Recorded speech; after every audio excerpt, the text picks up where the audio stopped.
Hello everyone, welcome to Educare 247. This is the 16th lecture on our special revision series for CB Grade A 2020 examinations. In this lecture, we will be discussing MCQs on national. National income is a syllabus for economics for CB Grade A 2020 examinations. We have already prepared videos on demand and supply and market structure. You can go through those videos to understand what kind of questions will be asked in the exams. Now let's begin with question number 1. Gross domestic product of any nation A excludes capital consumption and intermediate consumption. B is inclusive of capital consumption or depreciation. C is inclusive of indirect taxes but excludes subsidies. Or D, none of the above. So the answer here is B, is inclusive of capital consumption or depreciation.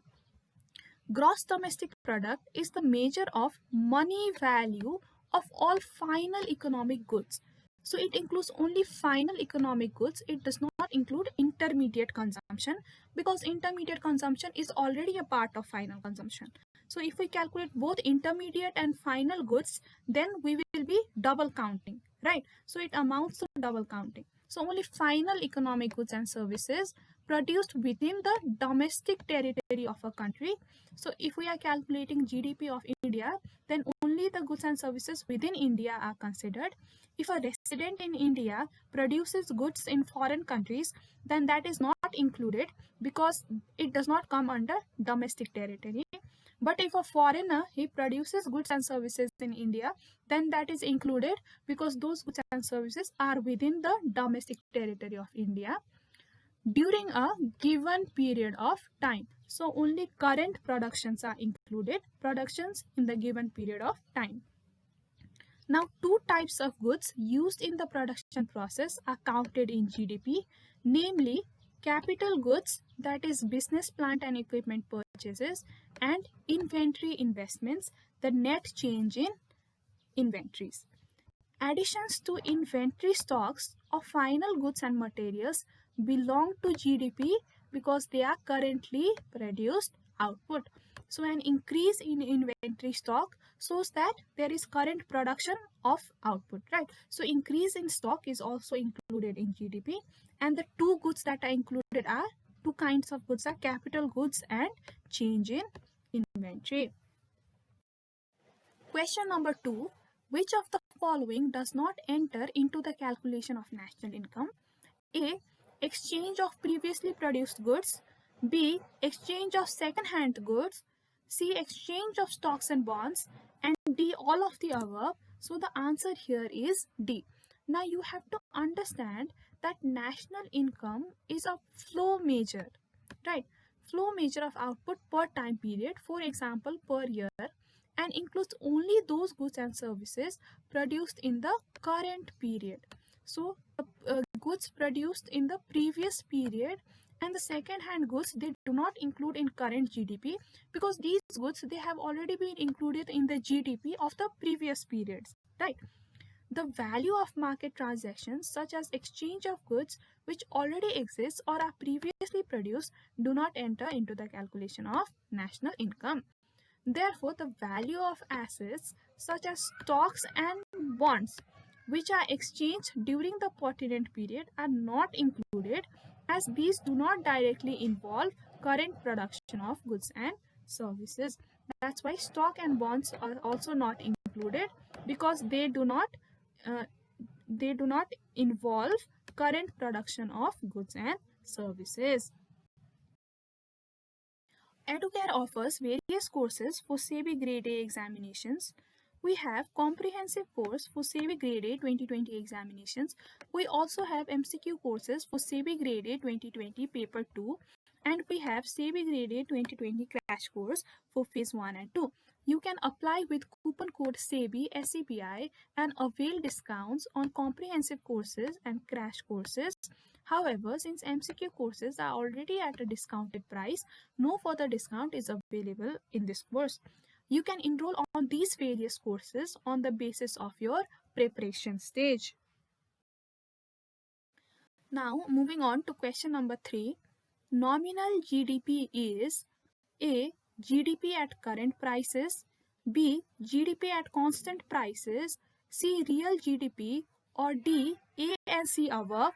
So the answer here is A. GDP at current prices. Now let us understand what nominal GDP and real GDP are.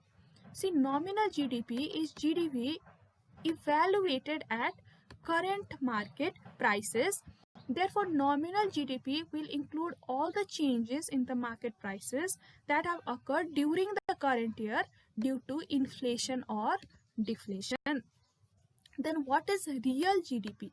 Real GDP is an inflation adjusted measure that reflects the value of all goods and services produced by an economy in a given year expressed in base year prices and is often referred to as constant price inflation corrected or constant dollar GDP.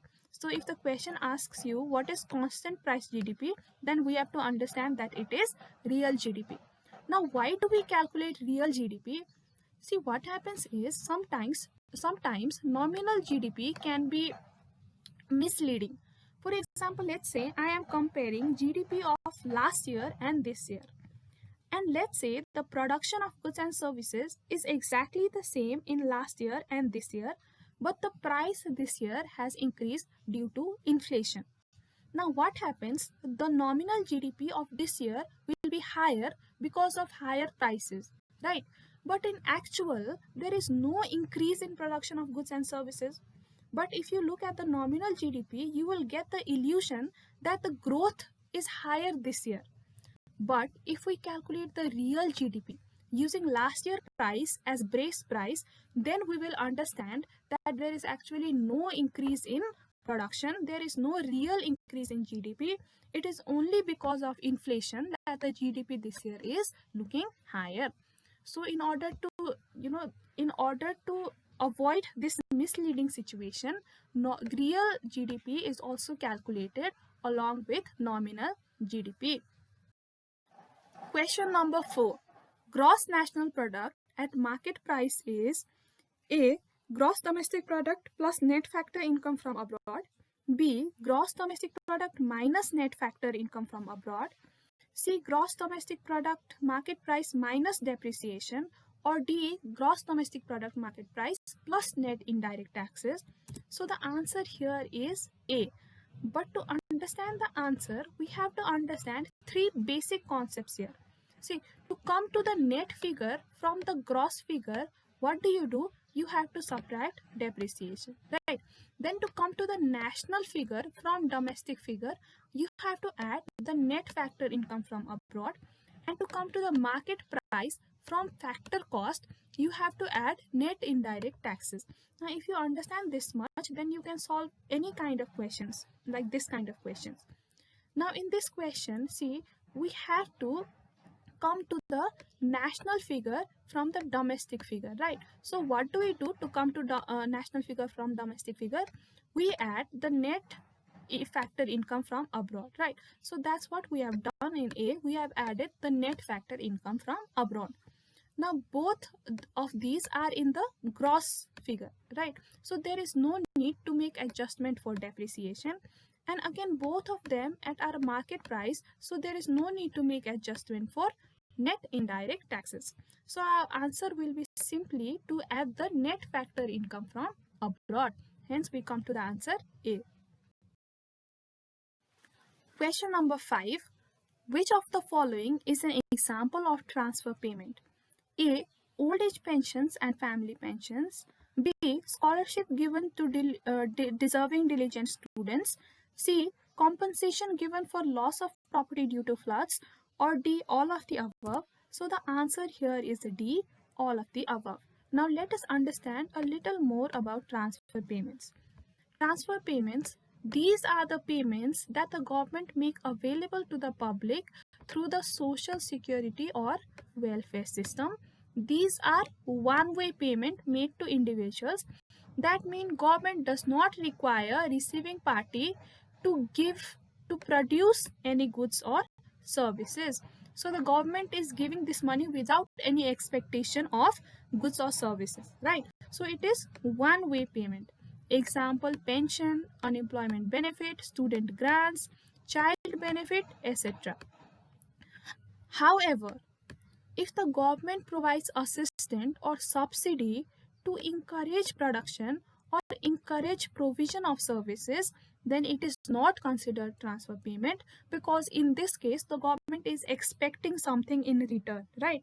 The government is expecting production and service to improve. So this is not transfer payment. The transfer payment has to be given without expectation of any service or production. Question number 6.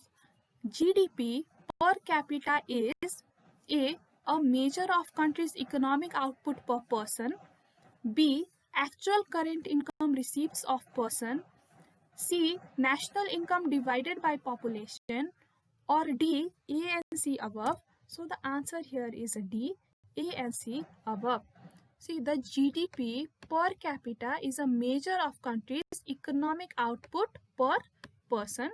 It is obtained by dividing the country's gross domestic product by total population. It serves as an indicator of standard of living of the country. So we've understood that GDP per capita is A and C above. Then what is B? Actual current income receipts of person. So this actual current income receipts is called personal income. While national income is income earned by factors of production, personal income is income received by household sector, including non-profit institutions serving households, which may or may not be earned. So personal income, it considers income received which can be earned or which may not be earned as well. For example, transfer payment. Say transfer payments are something given for free, right? It is not earned, but it is received. So it comes under personal income, but transfer payment is not considered in national income. So the main difference between national income is whether the income is earned or whether the income is earned is the measure of national income, and whether the income is received is the measure of personal income.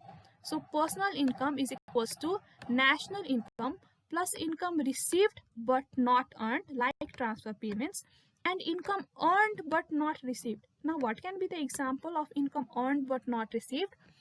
For example, undistributed profits by organizations, right? Undistributed profits are income earned by the shareholders of the organizations, but they have not received the income yet because it is undistributed. So they do not form part of personal income since they are not received, but they form part of the national income since they are earned. So with this, we've come to the end of the video. I hope you found the video useful. If you like the video, then do like and share the video and subscribe to the channel for more videos on different topics for SEBI Grade A examinations. Thank you.